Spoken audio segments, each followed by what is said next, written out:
Hi, I'm A.F. Steadman, the author of Skandar and the Unicorn Thief. And today I wanted to talk a little bit about my inspiration for the book. It was strange because when I had the idea, I wasn't really reading much fantasy books. When I was growing up, I read a lot of fantasy. I loved books about adventures, mystery, dragons, magic, all that kind of thing. But when I had the idea, I was studying law, and I was walking along from the train station in Oxford, and I just had this kind of image in my head suddenly of a boy riding something, and I wasn't sure what it was to start with, and I kind of semi-closed my eyes a little bit to kind of try and work out what it was, and it looked like a unicorn, and it had wings, and it kind of looked different from the unicorns that I'd kind of got used to seeing in fairy tales and the ones in the shops with rainbows and that you might wear for Halloween or something like that. And yeah, so I saw Skandar riding this deadly unicorn, and then from there I built a world for them to live in.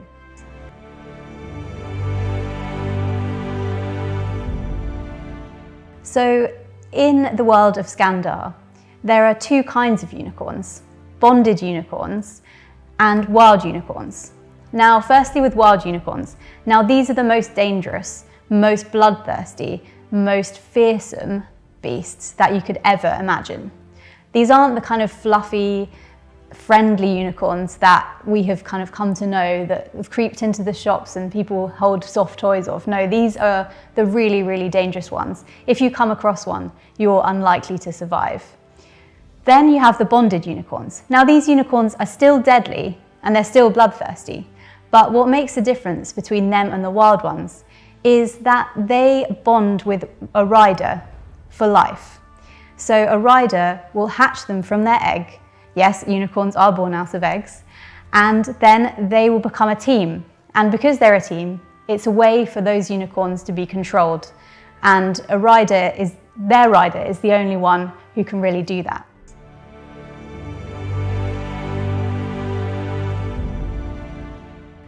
In Skandar's world, there are 4 official elements: fire, water, earth, and air, and they form the foundation of the magic that the unicorns and riders use. The reason this happens is because the island itself is elemental. There are 4 fault lines on the island that run all the way across it, and everything that's magic in the world comes from this elemental force.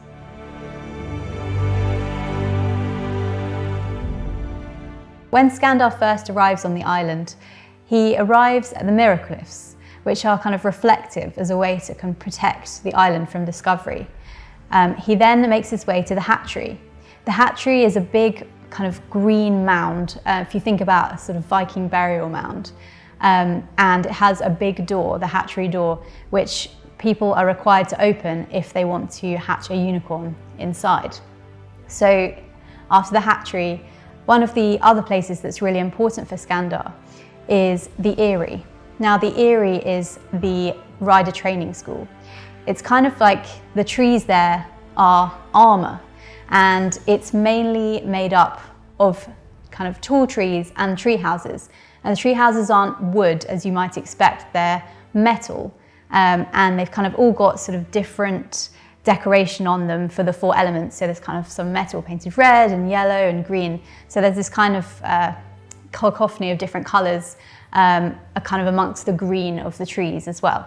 And all of the trees kind of have metal surrounding them because the unicorns, when they're little, find it particularly difficult to control their magic, and you don't want them taking down whole trees. Also on the island there are 4 zones. So there's a fire zone, a water zone, an earth zone, and an air zone.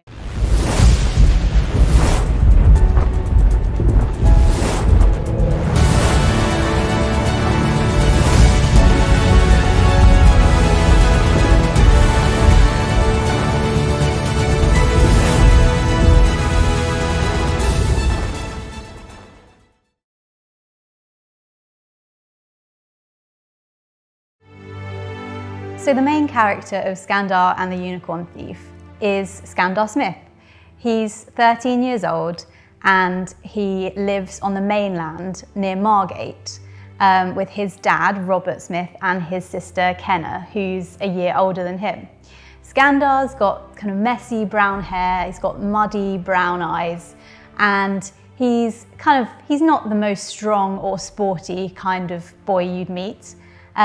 He's not keen on that many lessons that aren't about unicorns, but he does like art and he enjoys drawing in a sketchbook, but he mainly enjoys drawing unicorns.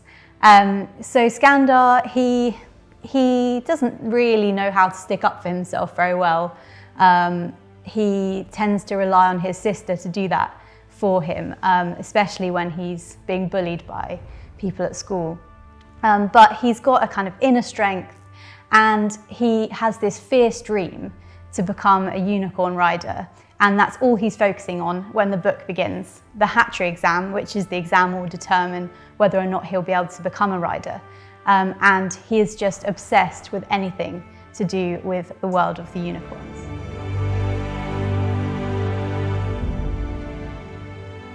I wanted to talk about some of his friends. On the island, when you're training to be a unicorn rider, you live in something called a quartet. So that's 4 riders living together in a treehouse. One of the other riders that Skandar lives with is called Bobby Brunner. She's actually one of the first people he meets when he arrives on the island, and she's a mainlander like him. But that's about where their similarities stop. She's really competitive.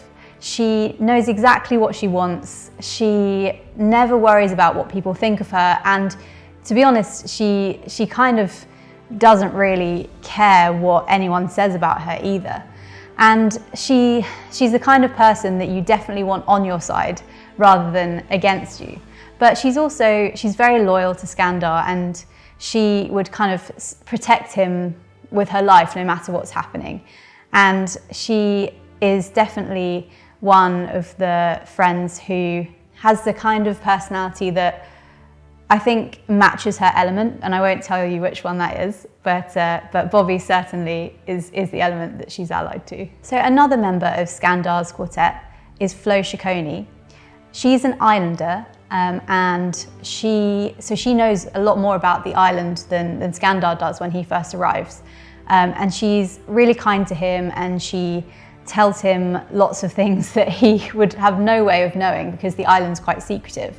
And Flo's really down to earth, but she is also quite scared of her unicorn, and she actually kind of had this dream that she wanted to be an apprentice to her dad, who's a saddler, rather than actually become a unicorn rider. So she's making a big adjustment when the book starts. But her journey is kind of learning to make her peace with that, and also kind of learn how to be brave when that isn't kind of naturally how she'd want to be. The 4th member of Skandar's quartet is Mitchell Henderson. Now, Mitchell takes a bit of a disliking to Skandar when he first meets him, and that's partly because Mitchell is very ambitious, but he kind of wants to succeed because his dad wants him to succeed, and he wants to make his dad really proud. And Mitchell struggles with kind of making decisions that he would want rather than the decisions that his dad would want him to make. But his journey is kind of learning how to have friends. He's not really had them before, and also learning how to kind of shake off that, like his father's influence, and kind of do things for himself rather than for his dad. He's got a bit of a fiery temper, but he's very creative. He comes up with lots of ingenious plans, and I can't wait for you to meet him. So Skandar's friends, they all kind of balance each other out in their quartet. Some of them have fiery tempers, some of them are very competitive, some of them are a bit calmer, some of them are a bit scared, but they all kind of experience those emotions at different times. And in many ways, they balance each other out. And they're not always working together, but when they are, they really can change the world.